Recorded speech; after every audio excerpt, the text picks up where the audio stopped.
Hey guys, आप सभी दोस्तों का बहुत बहुत स्वागत करते हैं हम अपने यूट्यूब चैनल में दोस्तों। ठीक है, तो चलिए आज की क्लास की शुरुआत करते हैं। आज है दोस्तों 5 सितंबर दोस्तों। ठीक है, तो हम घर से ही पढ़ाई करते हैं, तो आज भी क्लास शुरू हो चुका है 5 सितंबर के दिन दोस्तों। कौन सा क्लास है? तो क्लास की शुरुआत हुई है दोस्तों आज इकोनॉमिक्स का पॉवर्टी चैप्टर, जो कि समाप्त तो होने वाला है दोस्तों। ठीक है, तो चलिए पढ़ते हैं, उसके बाद आप सभी दोस्तों को बताते हैं कि आज के क्लास से क्या कुछ नया सीखने को मिलता है दोस्तों। ठीक है, तो चलिए पढ़ते हैं, उसके बाद आपको बताते हैं।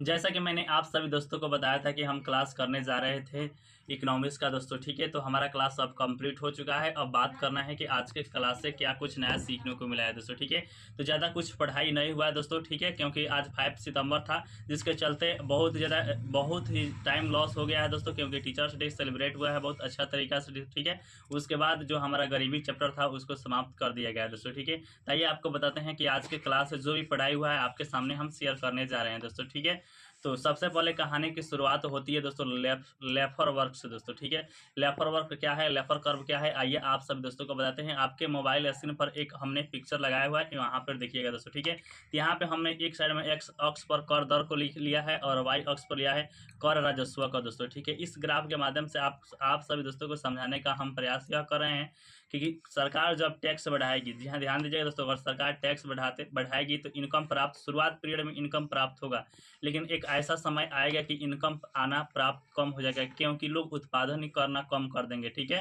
तो इस कर्व के माध्यम से यह स्पष्ट होता है कि हमें ज़्यादा टैक्स नहीं बढ़ाना चाहिए, एक लिमिट पर ही टैक्स बढ़ाना चाहिए दोस्तों। ठीक है, यह लेफर वर्क बताता है। उसके बाद दोस्तों पढ़ाई हुआ है कुजनेट कर्व क्या होता है, आइए आपके सामने हम बताते हैं। तो इसका भी हमने एक स्क्रीन आपके सामने लगा दिया है दोस्तों।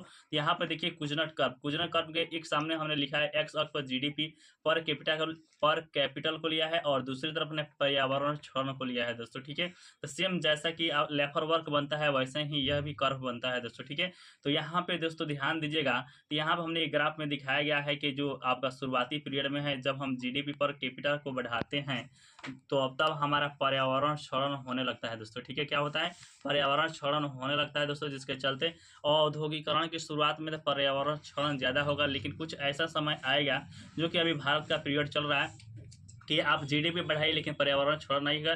जैसे कि आप सब जानते कार्बन एमिशन दोस्तों 2070 दोस्तों। ठीक है, इसमें हम कार्बन मुक्त भारत को बनाने के प्रयास में हैं दोस्तों। यह भी कुजनेट कर्व के ही हिसाब से बनता है दोस्तों। ठीक है, तो यहाँ तक ये दोनों कर्व के बारे में जानकारी मिला है दोस्तों। ठीक है, उसके बाद बहुत ही अच्छा सा टॉपिक जो बचा हुआ था, गरीबी को कैसे दूर किया जाता है और गरीबी कैसे होता है दोस्तों, गरीबी के क्या क्या कारण है, इसके बारे में कंप्लीट पढ़ाई हुआ है दोस्तों। ठीक है, तो आपको बताते हैं सबसे पहले गरीबी के कारण क्या है, उसके बाद बताएंगे गरीबी को कैसे दूर किया जाता है, दूर करने के क्या उपाय होते हैं दोस्तों। ठीक है, तो सबसे बड़ा आता है कि गरीबी के कारण क्या होता है। इसमें पहला कारण यह आता है कि ऐतिहासिक कारण है दोस्तों। ठीक है, ऐतिहासिक कारण में सबसे पहला कारण ए नंबर में आता है औपनिवेशिक कारण दोस्तों। ठीक है, औपनिवेशिक कारण वैसे कारणों को कहते हैं जो ब्रिटिश लोग हैं हमारे कृषि को दोहन, जैसे तीन कठिया प्रणाली, नील के जैसे जमीन को खराब कर दिए हैं दोस्तों। ठीक है, तो वह सब आता है औपनिवेशिक कारण में। दूसरा होता है जनसंख्या विस्फोट दोस्तों। ठीक है, दूसरा जनसंख्या विस्फोट, आप सब तो जानते हैं कि जनसंख्या विस्फोट के चलते भी हम लोग अभी करीब है दोस्तों। ठीक है, ये था ऐतिहासिक कारण में। वही बात किया जाए आर्थिक कारण में, तो आर्थिक कारण में दोस्तों वर्तमान पीरियड में जैसे कि आप सब लोग जान रहे हैं कि रोजगार में बहुत ज़्यादा कमी हो रही है दोस्तों। ठीक है, आय में जो असमानता है यह भी दोस्तों गरीबी के प्रमुख कारण में आता है दोस्तों। ठीक है, जो क्षेत्रीय असमानता है यानी कि ग्रामीण और शहरी लोगों के बीच कितना असमानता है, यह भी गरीबी का एक मुख्य कारण के अंतर्गत आता है दोस्तों। ठीक है, आर्थिक झटके जैसे कि कोरोना पैंडेमिक आ गया, जिसके चलते यहाँ पे सब चीज़ बंद हो चुका था, ये आर्थिक झटके में शामिल होते हैं दोस्तों। ठीक है, वो था एक होता है अकुशल संसाधनों का उपयोग, यानी कि हम लोगों के पास टेक्नोलॉजी उतना ज़्यादा विकसित नहीं हुआ है, हम ज़्यादा से ज़्यादा ये सारे जो काम होते हैं आर्थिक कारक के अंतर्गत आते हैं गरीबी के कारण में। ठीक है, अब बात कर लेते हैं सामाजिक कारण। सामाजिक कारण में दोस्तों सबसे बड़ा कारण यह होता है कि जाति व्यवस्था के चलते भी आज हम लोग गरीबी में जी रहे हैं दोस्तों। ठीक है, दूसरा होता है विरासतीय कानून कहिए या पुराना रीति रिवाज। जी हाँ दोस्तों, पुराना रीति रिवाज के चलते हम अधिक से खर्च कर देते हैं और अपना पैसा नहीं देखते हैं दोस्तों। शादी में 5 लाख रुपया खर्च कर देते हैं, बस हमारा मान सम्मान बना रहना चाहिए दोस्तों। ठीक है, ये जो फिजूल खर्ची हो हो रहा है दोस्तों, ठीक है, इसको थोड़ा कम करना चाहिए, नहीं तो हम गरीब के गरीब ही रहेंगे दोस्तों, ठीक है। और उसके बाद दोस्तों आता है अशिक्षा, यानी कि असाक्षरता के चलते भी दोस्तों हम लोग गरीब होते जा रहे हैं दोस्तों, ठीक है। तो ये था ऐतिहासिक कारण में हमने बात कर लिया, आर्थिक कारण में बात कर लिया है, और उसके बाद दोस्तों सामाजिक कारण में बात कर लिया है दोस्तों, ठीक है। आते हैं अगला कारक है दोस्तों राजनैतिक कारक, ठीक है। राजनैतिक कारक क्या होता है आइए आपको बताते हैं। राजनैतिक कारण में पहला कारण होता है लाल फीताशाही दोस्तों, ठीक है। लाल फीताशाही कहने का मतलब है कि जो फाइल अब जाती है सरकार के पास, जो एक रूम से दूसरे रूम से तीसरे रूम, यानी कि बहुत ज़्यादा समय लग जाता है, वही इसी को कहते हैं लाल फीताशाही दोस्तों, ठीक है। दूसरा होता है भाई भतीजावाद, इस समय बहुत ही ज़्यादा हो रहा है। क्या हो रहा है? भाई भतीजावाद, यानी कि जो भी सरकार कॉन्ट्रैक्ट निकाल रही है वह अपने ही नज़दीकियों को दे रही है दोस्तों, ठीक है। तीसरा होता है भ्रष्टाचार, जो भी पुल बन रहा है, जैसा कि बिहार का हाल है कि भ्रष्टाचार के चलते पुल सब गिर चुका है दोस्तों, ठीक है। उसके बाद होता है कि युद्ध संघर्ष, यानी कि जो अगर मान लीजिए देश में अगर युद्ध हो जाए, जिसके चलते भी हमारे गरीबी पर प्रभाव पड़ता है दोस्तों, ठीक है। उसके बाद होता है दोस्तों जलवायु कारक दोस्तों। अब जलवायु कारक के बारे में आपको बताते हैं दोस्तों, ठीक है। अनियमित, यानी कि प्रतिकूल मौसम घटनाएं नहीं हो रही है, जिसके चलते हम दोस्तों अच्छा से उत्पादन नहीं कर पा रहे दोस्तों। दूसरा होता है बहुत ज़्यादा तापमान बहुत ज़्यादा हो रहा है, जिसके चलते हम अच्छा से उत्पादन नहीं कर पाते हैं।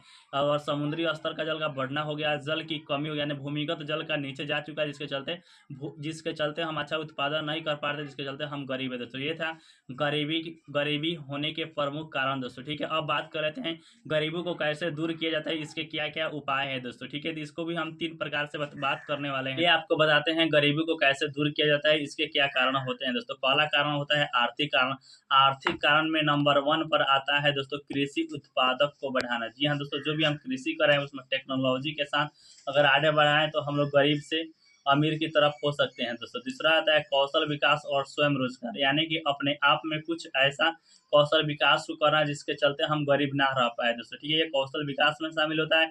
तीसरा होता है दोस्तों बुनियादी ढांचे का विकास दोस्तों। क्या? बुनियादी ढांचे का विकास, जो कि जरूरत की चीजें है वो सारे चीजों का विकास करना है, ठीक है। चौथा होता है दोस्तों वित्तीय समावेशन, यानी कि आज भी कितने लोगों के पास बैंक अकाउंट नहीं है, जिसके चलते वह अपना बचत नहीं कर पाते हैं और वह गरीब रहते हैं। इन सभी को दूर करना होगा। ये सभी है किसके? तो आर्थिक कारण है दोस्तों। दूसरा कारण सामाजिक कारण में सबसे बड़ा कारक यह है दोस्तों कि स्वास्थ्य पर लोग देखभाल अच्छा तरीके से नहीं कर पाते हैं और स्वास्थ्य पर ज़्यादा पैसा खर्च कर देते हैं, तो इस पर थोड़ा ध्यान देना चाहिए और गरीबी को दूर करना चाहिए दोस्तों, ठीक है। दूसरा कारक की बात की जाए तो दूसरा कारक है गुणवत्तापूर्ण शिक्षा।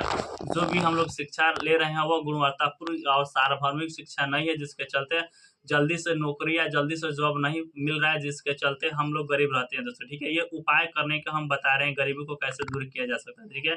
तीसरा होता है कि सामाजिक सुरक्षा योजना, कहने का मतलब है कि जो एक्सीडेंट होता है अगर बीमा कराए रहेंगे तो सरकार वहाँ पे पैसा देगी और आपका इलाज अच्छा तरीका से होगा। ये कुछ योजनाएं थी दोस्तों, ठीक है। जो जीवन ज्योति पेंशन योजना, ऐसे कुछ योजना चल रहा है अभी दोस्तों, बैंक में आप जाकर पता कर लीजिएगा दोस्तों। ये था सामाजिक उपाय। अब बात कर लेते हैं स्थिरता संबंधित उपाय क्या होते हैं। अब बात कर लेते हैं कि स्थिरता संबंधित उपाय में नंबर 1 पर आता है जलवायु अनुकूल खेती, यानी कि जलवायु अनुकूल कृषि, कि जिस समय जो जलवायु है उसी के अनुसार उस खेती को करना चाहिए, जिससे अच्छा उपज होगा और अच्छा मुनाफा हम कमा पाएंगे दोस्तों, ठीक है। दूसरा उपाय की बात करें, दूसरा उपाय नवीकरणीय ऊर्जा का उपयोग, जो भी नया चीज खोज हो रहा है उन सारे चीजों का उपयोग करके भी हम अपने गरीबी को दूर कर सकते हैं दोस्तों, ठीक है। तो आज के क्लास में यहाँ तक कंप्लीट पढ़ाई हुआ है, जैसा कि हमने लेफर वर्क को बात कर लिया, कुजनेट वर्क को बात कर लिया है, गरीबी के क्या कारण है उसको भी हमने बात कर लिया और गरीबी को कैसे दूर किया जा सकता है। तो लास्ट में इन सारे पहलुओं पर अगर बात की जाए, उन्मूलन किया जाए, तो हम सभी दोस्त गरीबी से बाहर निकल सकते हैं दोस्तों, ठीक है। तो आज की क्लास से यहाँ तक शिक्षा मिला है दोस्तों, ठीक है। तो कैसा लगा यह वीडियो आप सभी दोस्तों को नीचे कमेंट कर बता दीजिएगा। मिलते हैं नेक्स्ट वीडियो में, तब तक के लिए जय हिंद।